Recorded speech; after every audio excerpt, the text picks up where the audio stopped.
তারপর ফলেরও আশা দেখেছো গিন্নি, ফুলগুলোতে কেমন পোকা ধরে গেছে। এবার যদি ওষুধ দিতে না পারি তাহলে সমস্ত ফুল পোকায় কেটে ফেলবে। তারপর ফলেরও আশা করা বোকামি হবে। আমি তো সে কবে থেকেই তোমাকে বলছি, তুমি তো আমার কথা কানেই নিচ্ছ না। না না, এবার জমিতে ওষুধ দিতেই হবে, কি বলো? হ্যাঁ,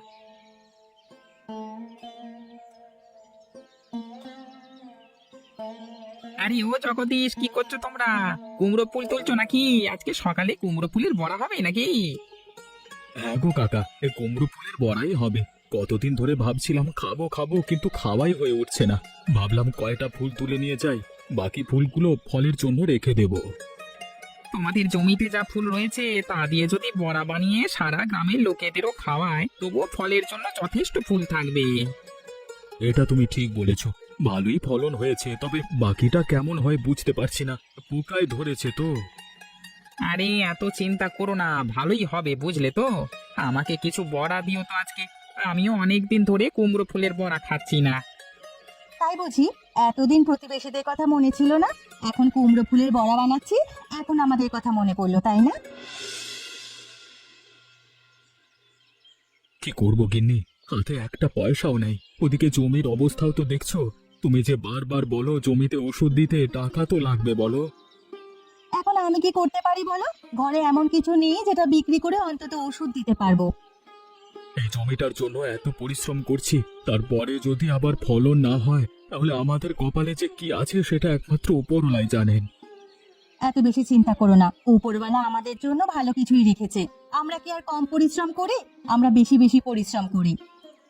বেশি পরিশ্রম করে কি হলো? পুরো জমিটাতে পোকা ধরে গেছে। কিছু তো করতে হবে, না হলে সমস্ত পরিশ্রম বৃথা যাবে। একটা কাজ করো, তুমি দেখো কারো কাছে ধার পাও কিনা, কয়েকদিন পর না হয় আমরা ধার দিয়ে দেবো। এই গ্রামে এমন কে আছে যে আমাকে ধার দেবে? সুদে ছাড়া কোনো টাকাই আনা যাবে না। তাহলে তাই করো, সুদে আসলে না হয় কুমড়োগুলো বিক্রি করে সমস্ত টাকা পরিশোধ করে দেবো। দেখি আগে কোথাও কাজ পাই কিনা। দুটো কাজ করে যদি দুটো পয়সা আসে, তাহলে জমিটার লাভ হবে। না হলে কারোর কাছ থেকে সুদে টাকা আনবো না হয়। ঠিক আছে, তোমার যা ভালো মনে হয় তুমি সেটাই করো, তবে দেখো জমিটাকে কিন্তু ভালোভাবে বাঁচিয়ে রাখতে হবে। ফলন দেখেছো? এই ফলনটা ধরে রাখতেই হবে আমাদের। হ্যাঁ গো, তুমি একটু ভালোভাবে যত্ন নিও, না হলে ফুলগুলো একদম নষ্ট হয়ে যাবে। আর গ্রামের লোকজনদের নজর কখন আমার ফুলগুলো চুরি হয়ে যায় বলতে পারছি না। চিন্তা করো না, আমি ঠিকঠাক ভাবে নজর রাখবো। কি হলো বলো তো, আজকে হঠাৎ করে ও বাড়ি থেকে আমাদের জন্য কুমড়ো ফুলের বড়া এলো যে? এসেছে কি শুধু শুধু? আমি বলেছিলাম দিয়ে যেতে, তাই তো দিয়ে গেল। না হলে ওরা যে কিপ্টে এবং হিংসুটে, ওরা আমাদের কখনোই বড়াগুলো দিত না। একা একা সমস্ত বড়া খেয়ে ফেলতো। তুমি বা কেমন, তুমি আবার ওদের কাছে চাইতে গেলে কেন? তোমার লজ্জা করলো না?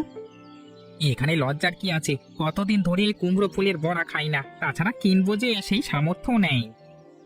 একটা কাজ করলে কেমন হয়, ওই কুমড়ো ফুলের বড়া যদি আমরা নিজেরাই তুলে নিয়ে আসি আর আমরা নিজেরাই বানাই, তাহলে ভালো হয় না? আমার কাছে তো অন্য আরেকটি বুদ্ধি আছে। ওই কুমড়ো ফুলগুলো যদি তুলে এনে বড়া বানিয়ে বাজারে বিক্রি করতে পারি, তাহলে হাতে কিছু পয়সা আসবে এবং অনেকদিন অনায়াসে চলে যাবে। তাহলে আর বসে আছো কেন? কোনো একটা সুযোগ বের করো, সেই সুযোগে তুমি আর আমি মিলে চুরি করে নিয়ে আসবো। চলো চলো, তাহলে আজকে রাতেই যাই। আজকে রাতে গিয়ে সমস্ত ফুলগুলো একদম নিয়ে আসবো। তারপর বড়া বানিয়ে বাজারে বিক্রি করব।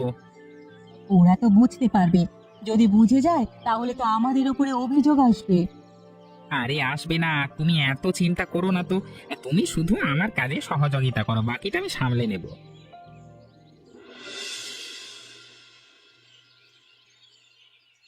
কিরে ভোলা, হেঁটে হেঁটে পেটটা তো একদম ফুলে ফেলেছিস। এটা ভরি নাকি ড্রাম? সারা গ্রামের মানুষ এই ড্রামে ভর্তি করা যাবে। অপমান করছেন কাকিমা, অপমান করে কোনো লাভ নেই। আমি আমার খাওয়া কিন্তু কমাবো না। আমি সারা জীবন খেয়ে এসেছি, খেয়ে যাব, প্রয়োজনে এই গ্রামের সমস্ত মানুষেরটা খেয়ে ফেলবো। হ্যাঁ, সেটা আমি জানি, তুই অবশ্যই সেটা পারবি। তুই যে খাদক, এই গ্রামে তোর একটা আলাদা নাম ডাক আছে। ছোট বড় যত নেমন্তন্নই হোক না কেন, সবখানেই তোকে পাওয়া যায়। আর তুই যেই নিমন্ত্রণে যাস, সেই নিমন্ত্রণে খাবারে এমনিতেই টান পড়ে। শুনুন কাকিমা, জীবনটা খাওয়ার ওপরেই চলে। না খেতে পারলে জীবন চলে না। আমি যত খাবো তত বেঁচে থাকবো, খাবার আছে, জীবন আছে, তাহলে খাবো না কেন? তোর মতো যদি হতে পারতাম তাহলে জীবনে আর কোনো দুঃখ থাকতো না, কারো কথাই গায়ে লাগতো না, শুধু খেতাম আর ঘুমিয়ে থাকতাম। মানুষের কথা গায়ে লাগিয়ে কি হবে কাকিমা? মানুষের কথা গায়ে লাগালে কি সেই কথায় আমার পেট ভরবে? তার থেকে মানুষের কথা এক কান দিয়ে ঢুকিয়ে অন্য কান দিয়ে বের করে আমি 2 প্লেট ভাত বেশি খাবো। হয়েছে হয়েছে, বুঝতে পেরেছি তুই বেশি খেতে পারবি। এখন শোন, তোর জন্য একটা কাজ আছে। যদি কাজটা করে দিতে পারিস তাহলে তোর জন্য ভরপুর খাবারের ব্যবস্থা করা হবে। খাবারের ব্যবস্থা করা হবে আর আমি থাকবো না? সেটা কখনো হয় নাকি? আমি আছি, আপনাদের যখন সাহায্য প্রয়োজন আপনারা তখনই আমাকে বলবেন। একদম চুপি চুপি সবাই এদিকে আসবে, কেউ কোনো কথা বলবে না, কথা বললেই কিন্তু লোকজন চলে আসতে পারে। এখনো গ্রামের কেউ ভালোভাবে ঘুমায়নি। তাহলে এত তাড়াতাড়ি কেন চলে এলে? আর একটু দেরি করে আসতে পারতি, তাহলেই তো হতো। একদম নয়, এখনই সুযোগ। এই জগদীশ আর ওর বউ মাঝে মধ্যেই মাঝরাতে এসে জমিগুলো দেখে যায়। ও কাকা বাবু, কখন যাবেন বাড়িতে? আমার তো খুব খিদে পেয়েছে। তাড়াতাড়ি বাড়িতে গিয়ে আমাকে খাবার দেবে, না হলে কিন্তু আমার মাথা গরম হয়ে যাবে। চুপ কর চুপ কর, বাড়িতে গিয়েই তোকে খাবার দেবো। এখন মুখটা একটু বন্ধ করে কুমড়ো ফুলগুলো তুলে ফেল। ভোলা, কথা বললে কিন্তু একদম তোর খাবারই বন্ধ করে দেব। আরে বাবা, তোমরা এখানে ঝগড়া করতে এসেছো নাকি একটা কাজ করতে এসেছো? একটা কাজ করতে এসে ওদের জন্য শান্তি নেই রে বাবা, সেই কখন থেকে কথা বলি যাচ্ছি, এই কাজের কোনো নাম নেই। আরে আরে, এরকম করছো কেন? আমরা তো কাজ করছি। একটা ফুলও যেন বাকি না থাকে, সমস্ত ফুল এখান থেকে তুলে নিয়ে যেতে হবে। হায় হায় রে, আমার কি সর্বনাশ হলো গো! এখন আমি কি করব? আমার এত পরিশ্রমের জমিটা একদম নষ্ট হয়ে গেল। এমন কোনো শকুনের নজর পড়েছিল আমাদের জমির উপরে? কারা আমাদের এত বড় সর্বনাশ করলো? আমি কারো কখনো কোনো ক্ষতি করিনি, তবু আমাদের এত বড় ক্ষতি করলো কারা? কত ইচ্ছে ছিল গিন্নি, এই জমিটা ফসলে ভরিয়ে ফেলবো, তারপর সেই ফসল বিক্রি করে সারাটা বছর আরামে কাটিয়ে দেব। কিন্তু এখন আমার কতগুলো লোকসান হয়ে গেল, এই জমিতে আর কোনো ফসল ফলবে না। ফসল ফলবে কিভাবে? কুমড়ো হওয়ার জন্য যে ফুল দরকার সেই সব ফুলগুলো তুলে নিয়ে গেছে। আমি অভিশাপ দিচ্ছি, ওই কুমড়ো ফুল খেয়ে পেট খারাপ হবে রে তোদের, তোরা দেখে নিস। ও গিন্নি, এবার আমরা কি করব বলো তো? এই ফসলের জমিটাই তো আমাদের একমাত্র ভরসা ছিল। এখন এখানে আর কোনো ফসল ফলবে না, নতুন করে চাষবাস করতে পারবো না। এইদিকে ঘরের একটা পয়সাও নেই যে সংসার চালাবো।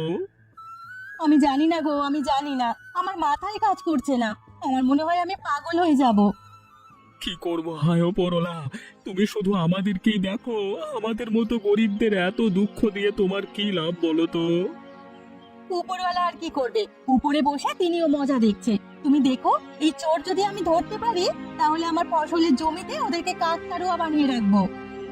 যত যাই করি না কেন, আমাদের ফসলগুলো তো আবার আগের মতো হয়ে যাবে না বলো? চোরগুলোকে ধরতে পারলেও তো কুমড়ো ফুলগুলোকে পাওয়া যাবে না। আমাদের অনেক লোকসান হয়ে গেল। বলিয়া বৌমা, কি খবর শুনলাম বলো তো? তোমাদের জমিতে নাকি গতকাল রাতে চুরি হয়েছে? কারা চুরি করেছে, কোনো খবর পেলে? না গো বুড়িমা, কোনো খবর পাইনি। বুঝতেই পারছি না কারা এমন কাজ করেছে। এই গ্রামে আমাদের শত্রু তো তেমন কেউ নেই। শত্রুতা কি আর প্রকাশ্যে তোমার সঙ্গে শত্রুতা করবে? যারা তোমাদেরকে দেখতে পারে না তারা তোমাদের পেছনেই শত্রুতা করবে। সামনে সামনে দেখো গিয়ে, তোমাদেরকে ভালোই বাসে। আমারও সেটাই মনে হচ্ছে, কারণ আজ পর্যন্ত আমি কারো কোনো ক্ষতি করিনি, কেউ আমাদের শত্রু না। কষ্ট পেও না বৌমা, যা হওয়ার তা তো হয়েই গেছে। ওরা যে পাপ করেছে নিশ্চয় তার শাস্তি পাবে। উপরওয়ালা ওদেরকে কঠিন শাস্তি দেবে। উপরওয়ালা যদি ওদেরকে কঠিন শাস্তি দেয়, তবুও কি আমরা আমাদের আগের অবস্থায় ফিরে যেতে পারবো বলো? আমাদের কত টাকা লোকসান হয়ে গেল বলো তো বুড়িমা? আমরা এখন সারাটা বছর কি দিয়ে কাটাবো? সংসারটা যে ডুবে যাওয়ার মতো অবস্থা। এত চিন্তা মাথায় নিও না, আমরা সবাই তো আছি। আমরা সবাই মিলে ওই চোরকে খুঁজে বের করব, তারপর ওই চোরের থেকে ক্ষতিপূরণ নেব। এত মোটা অঙ্কের ক্ষতিপূরণ নেব যে তোমাদের সারা বছর কেটে যাবে। আমি বুঝতে পারছি না বুড়িমা, কি করব, কিভাবে সেই চোরদের ধরবো। আমার মাথা এখন চিন্তায় ঝিমঝিম করছে। এত চিন্তা করলে তো নিজেদের শরীর খারাপ হবে, তারপর চোর ধরবে কিভাবে? তাই এগুলো বাদ দিয়ে নতুন কিছু করার চেষ্টা করো, আর আমরা দেখছি কিভাবে চোর খুঁজে বের করা যায়। কি গো, তোমরা আবার এই ব্যবসা কবে থেকে শুরু করলে? আগে তো এই বাজারে কুমড়ো ফুলের বড়া তোমাদের বিক্রি করতে দেখিনি। দেখোনি তাতে কি হয়েছে, এখন দেখবে। একবার খেয়ে দেখো আমাদের কুমড়ো ফুলের বড়াগুলো কি মজাদার। একবার যদি খাও বারবার খেতে মন চাইবে। ঠিক তাই, আমি তো একবার খেয়েছিলাম, এখন শুধু আমার পেট চুচু করছে, ভাবছি কখন আবার খাবো। খাবো খাবো, এখনো অনেক সময় আছে। তা তোমরা এই ব্যবসা শুরু করলে কিভাবে? আমার জানা মতে তোমাদের তো কোনো জমি নেই কুমড়োর, তাহলে কুমড়ো ফুল কোথায় পেলে তোমরা? আর এ ব্যবসা করতে গেলে কত দিক থেকে কত জিনিসপত্র আনতে হয় তুমি জানো না। ভাবলাম ব্যবসা করব, তাই তো অন্য গ্রাম থেকে কুমড়ো ফুলগুলো আনিয়েছি। এই তো গতকালই আনিয়েছি, তাই না ভোলা? একদম তাই, আমি তো মাথায় করে নিয়ে এলাম। কতগুলো ফুল ছিল, বাবা গো বাবা, কি ভারী! অন্য গ্রাম থেকে এনেছো নাকি এই গ্রামের কুমড়ো ফুল? দেখো যেন এই গ্রামের না হয়, তাহলে কিন্তু কপালে শনি আছে। কি যে বলো না বুড়িমা, এই গ্রামের হবে কিভাবে? আমরা তো অন্য গ্রাম থেকে কুমড়ো ফুল নিজের হাতে তুলে তারপর কিনে নিয়ে এসেছি। নিজের হাতে যখন সব করেছো, তখন পরে সব কিছু দেখা যাবে না হয়। আমি এখন গেলাম, সাবধানে দেখো। ও বুড়িমা, বড়া খেয়ে যাবে না? বড়াগুলো তো খেয়ে যাও, না হলে তো আবার আমাদের পেট খারাপ করবে। বড়াগুলোতে তুমি আবার নজর দিয়েছো তো, তাই।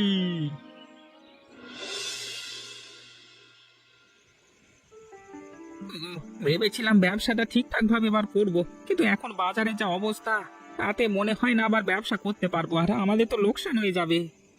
কেন গো, কি হয়েছে? বাজারে কি অন্য কেউ আবার কুমড়ো ফুলের বড়ার ব্যবসা শুরু করে দিয়েছে নাকি? একদম নয়, কিন্তু কাহিনী হচ্ছে অন্য জায়গায়। সকালেই বুড়ি আমাদের দোকানে এসেছিল। বুড়ির সন্দেহ হয়েছে আমাদের উপরে। তারপর আর কি, তারপর বুড়ি সমস্ত গ্রামে ছড়িয়ে দিয়েছে আমরা নাকি জগদীশের কুমড়ো ফুল চুরি করে তারপর ব্যবসা শুরু করে দিয়েছি। তাতে কি হয়েছে? তাদের কাছে তো আর আমাদের বিরুদ্ধে কোনো প্রমাণ নেই। হ্যাঁ, একবার যখন কথাটা রটে গেছে তাহলে প্রমাণ হতেও তেমন বেশি সময় লাগবে না। তাছাড়া এই কথা গ্রামের অনেকেই বিশ্বাস করে নিয়েছে, ফলে আমাদের কুমড়ো ফুলের বড়া খেতে কেউ আর আসছে না। কি বলছো তুমি? বুড়ির এইটুকু কথাতে গ্রামের সবাই আমাদের দোকানে আসা বন্ধ করে দিল? এই বুড়িটা কি রে, বজ্জাত বুড়ি মহিলা কোথাকার! আমি কতভাবে বুড়িকে বোঝানোর চেষ্টা করলাম যে এই ফুলগুলো আমরা অন্য গ্রাম থেকে তুলে এনেছি, কিন্তু বুড়ি তো আমার কোনো কথাই শুনলো না। উল্টো অন্যদের কাছে গিয়ে কাহিনী রটিয়ে দিয়েছে। তুমি দেখো আর দুটো দিন বিক্রি করা যায় কিনা, তাহলেই হবে। আর যদি বিক্রি করা না যায়, তাহলে বড়া বানিয়ে আমরা অন্য গ্রামে গিয়ে বিক্রি করব। তবু লোকসান হতে দেব না। কতগুলো ফুল তুলে এনেছি, সবকিছু পচে যাবে। ঠিক আছে, সেটাই করব। দেখি কালকে বাজারে একবার বসে।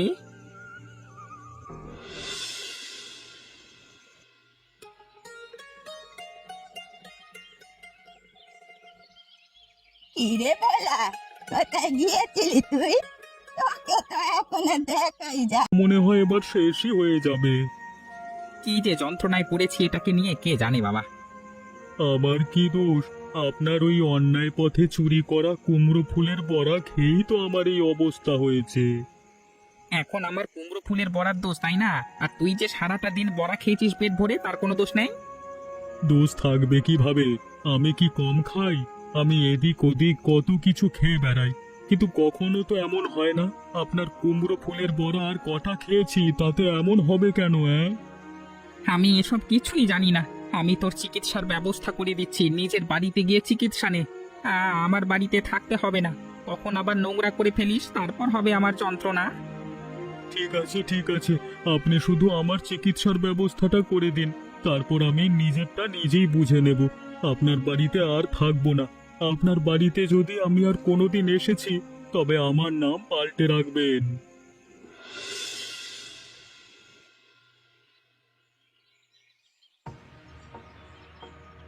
কি হলো কি, তোমরা সবাই জটলা পাকিয়ে আমার বাড়িতে এত সকাল সকাল চলে এলে যে? কি হয়েছে, ব্যাপারটা কি?